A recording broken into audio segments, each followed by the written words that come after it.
This is Ray Orr with Comcast High School Sports On Demand, powered by Max Preps.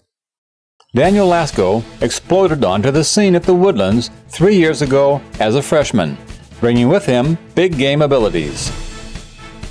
Obviously, when he jumped on the scene as a freshman against Westfield in the playoff game, when he rushed for 260 yards and 4 touchdowns as a freshman, that's something that people talk about still.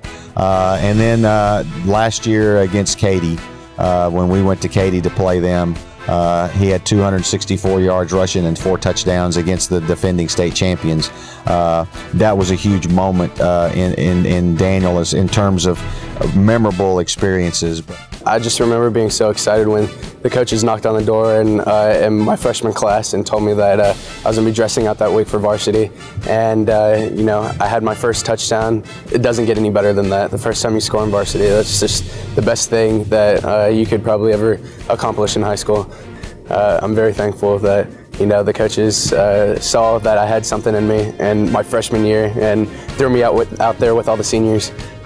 Many young athletes have talent, but developing into a champion requires something else. He's truly a fierce competitor. That internal drive.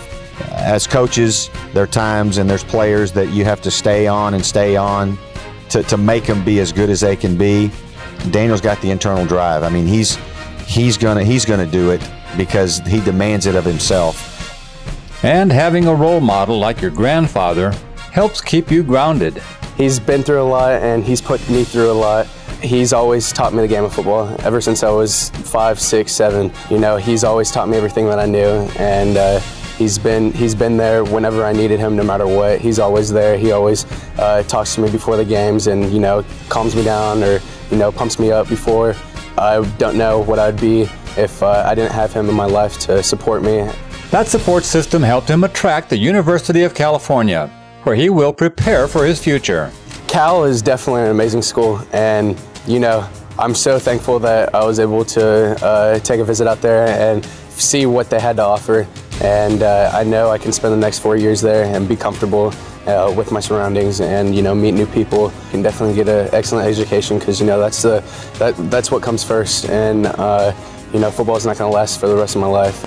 Coaches and players feel fortunate having him around, but they'll soon feel his absence.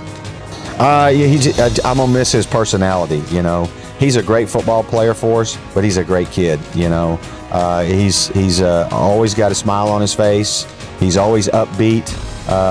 You know, as he's gotten a little older and a little bit more comfortable being here, being a senior, you know, he's not afraid to joke around with the coaches and things like that. And so he's become, you know, one of our kids, so to speak. And that'll be the thing that I think that we all, as coaches, miss about him the most. As he moves on, his legacy lives with the Woodlands Highlanders. You know, we thank y'all all for the support that y'all have given us for the past 9 weeks. We're about to have our homecoming game tonight. We just hope that the next weeks, anybody that's out there, come out and support us and cheer us on as we take this drive to state. I've said it 1,000 times, he's a great football player, but he's a great kid. He's been a joy to coach. He's a special player, and those guys are always joys to coach. But just from the personal stand that you take when you look at Daniel, he's a great kid. He's got a great personality, fun to be around, very respectful young man, very articulate young man. We feel blessed to have had him come through our program, but we're also very excited to see about where Daniel goes after he leaves us. Thanks for watching Comcast High School Sports On Demand, powered by Max Preps, keeping you in demand.